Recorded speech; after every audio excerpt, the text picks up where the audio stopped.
அனைவருக்கும் அற்புதமான காலை வணக்கம். உங்களின் ஒருவன் பி சுரேஷ்குமார். தினம் ஒரு திருக்குறள். இன்றைய திருக்குறள் அதிகாரம் தீவினை அச்சம். குறள்: அறிவினுள் எல்லாம் தலை என்ப தீய செருவார்க்கும் செய்யாவிடில். குறள் எண் 203. குறளின் விளக்கம்: ஒருவர் நமக்கு தீமை செய்திருந்த போதும் மீண்டும் அவருக்கு தீமை செய்யாமல் இருப்பது நாம் பெற்ற அறிவிலே சிறந்த அறிவாக இருக்கும் என்கிறார் வள்ளுவர்.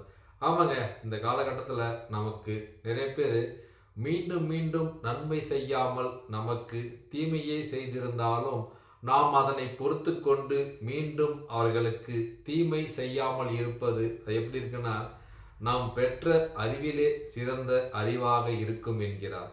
ஆகையால் இக்குறளை பின்பற்றி யாவரும் ஒருவர் நமக்கு தீமை செய்திருந்த போதும் நாம் மீண்டும் அவர்களுக்கு தீமை செய்யாமல் நன்மை மட்டுமே செய்வோம்.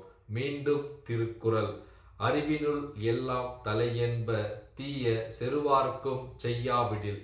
திருக்குறள் கற்போம், வாழ்வில் உயர்வோம். நன்றி, வணக்கம்.